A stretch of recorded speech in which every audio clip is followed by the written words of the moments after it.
3 YouTube சேனல்கள் வியாபாரத்திற்கு இருக்கிறது. தேவைப்படுபவர்கள் இந்த எண்ணுக்கு தொடர்பு கொள்ளுங்கள். வணக்கம்.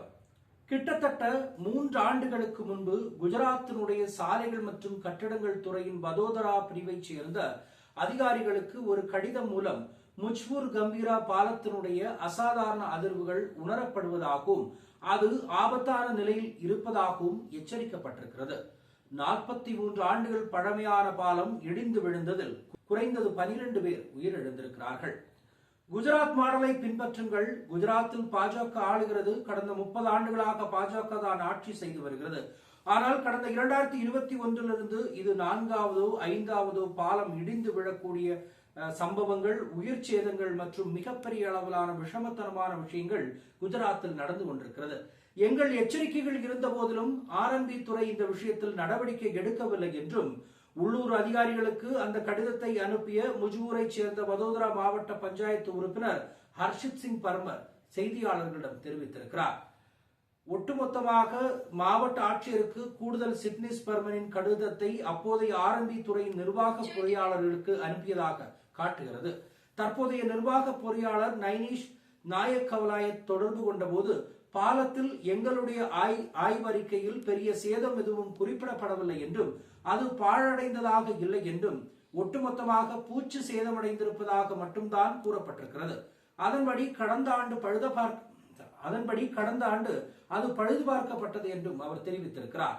காங்கிரஸ் உறுப்பினரான பர்மனின் கடிதத்தை பாலத்தின் பாழடைந்த கட்டமைப்பு குறித்து கவலைகளை எழுப்பியதுடன் தள ஆய்வு, கட்டமைப்பு ஆய்வு மற்றும் சோதனைகள் மற்றும் அறிக்கைகளை பகிரங்கப்படுத்த வேண்டியதும் என்றும் கோரியிருக்கிறது. 2021 ஆண்டில் பாலம் மேற்பரப்பில் பல இடங்களில் இடைவெளிகள் உருவாகி வருவதால் பாலம் மிகப்பெரிய அளவில் மோசமான நிலையில் இருக்கிறது என்றும் ஏற்கனவே எச்சரிக்கையை கொடுத்தாகிவிட்டது. ஆனால் இந்த அரசாங்கம் கேள்விக்குறியற்று கண் பார்வையற்று எழுந்த காரணத்தினால் இன்று 12 உயிர்கள் இழந்து ஒட்டுமொத்தமாக தவித்துக் கொண்டிருக்கிறது. யாரால் இந்த பிரச்சனை எழுந்திருக்கிறது என்றால் 30 ஆண்டுகளாக ஆட்சி செய்யக்கூடிய பாஜகவால் இதை கூட சரி செய்ய முடியவில்லை என்றால் கண்டிப்பாக கேள்விக்குறிகள் தான் எடுக்கப்படும்.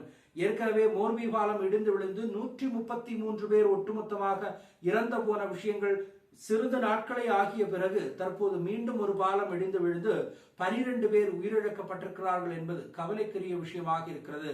உண்மையிலேயே குஜராத் அரசாங்கம் தூங்கிக் கொண்டிருக்கிறதா? இந்த மாடலை தான் நீங்கள் தமிழ்நாடும் மற்ற மாநிலங்களும் பின்பற்ற வேண்டும் என்று நீங்கள் கூறிக்கொண்டிருக்கிறீர்களா அப்படிங்கிற கேள்வியும் இதன் பின்னால் இருக்கிறது. ஒட்டுமொத்தமாக இடைவெளிகள் இருக்கின்றன, பாலத்தில் பிரச்சனைகள் இருக்கிறது, சேதமடைவதற்கான வாய்ப்புகள் இருக்கிறது, அதிர்வுகள் இருக்கின்றன என்று எச்சரிக்கை அளித்த பின்பும் கூட அதில் நடவடிக்கை எடுக்காமல் தூங்கிக் கொண்டிருந்து ஒட்டுமொத்தமாக வேலைகள் பார்க்காமல் இருந்த அரசு அதிகாரிகளை கண்டிப்பாக அவர்கள் மீது நடவடிக்கை எடுக்க வேண்டும், இந்த அரசாங்கத்தின் மீது நடவடிக்கை எடுக்க வேண்டும் என்று கேட்டுக்கொண்டிருக்கிறோம். குஜராத்தில் ஒன்றன் பின் ஒன்றாக பாலங்கள் இடிந்து விழுந்து கொண்டே இருக்கின்றன. குஜராத்தில் இது போன்ற தொடர்ச்சியான சம்பவங்கள் சமீபத்தியது காம்பீரா பாலம் இடிந்து விழுந்த சம்பவம் ஆகும். 2021 முதல் குறைந்தது 4 சம்பவங்கள் நடந்திருக்கின்றன. இதில் 2022 135 பேர் கொல்லப்பட்ட மோர்பி தொங்கு பாலம் இடிந்து விழுந்ததும் அடங்கும் என்பதை ஒட்டுமொத்தமாக பார்க்க வேண்டியிருக்கிறது. மோசமான கட்டுமானம் குறித்து தொடர்ச்சியான புகார்களை தொடர்ந்து மாநில அரசு பல நிறுவனங்களை கருப்பு பட்டியலில் சேர்த்துள்ளதாகவும் அதிகாரிகளை இடைநீக்கங்கள் செய்துள்ளதாகவும் கூறப்படுகிறது. ஆனால் உயிரிழப்புகள் ஏற்பட்டதற்கு யார் பதில் சொல்வார்கள் என்பதை இந்த அரசாங்கம் கூறி ஆக வேண்டும். பொறுத்திருந்து பார்ப்போம். மற்றவர்கள் சந்திப்போம். நன்றி, வணக்கம். மை நேம் இஸ் ரெட் சேனலை சப்ஸ்கிரைப் பண்ணிக்கோங்க. அதுக்கப்புறமா பக்கத்தில் இருக்கிற ஜாயின் பட்டனை கிளிக் பண்ணீங்கன்னா ஒரு நியூ பேஜ் ஒன்று ஓப்பன் ஆகும். அதுலயும் ஜாயின் பட்டனே கிளிக் பண்ணிக்கோங்க. அதுல பாத்தீங்கன்னா credit R debit card options இருக்கு. இதுல உங்களுக்கு விசா, மாஸ்டர் கார்டு, ரிப்பே அப்படின்னு 3 ஆப்ஷன்ஸ் கொடுத்துருக்காங்க. அதுல நீங்க எந்த கார்டு சூஸ் பண்றீங்களோ அந்த கார்டோட நம்பர் என்டர் பண்ணிக்கோங்க. அப்புறமா கார்டோட வேலிடிட்டி மந்த் அண்ட் இயரை டைப் பண்ணிக்கோங்க. அடுத்தபடியா உங்க கார்டோட பின்னால சிவிசி கோடுன்னு சொல்லிட்டு 3 நம்பர்ஸ் கொடுத்துருப்பாங்க. அந்த நம்பர் இதுல என்டர் பண்ணிக்கோங்க. அப்புறமா அட்ரஸ் அண்ட் இன்ஃபர்மேஷன் என்டர் பண்ணிட்டு பைங்கிற பட்டனை கிளிக் பண்ணிக்கோங்க. ஒருவேளை உங்க கார்டு நம்பர் இன்வாலிட்னு காமிச்சிச்சுன்னா உங்க கார்டுல இன்டர்நேஷனல் யூசேஜை எனேபிள் பண்ணுங்க.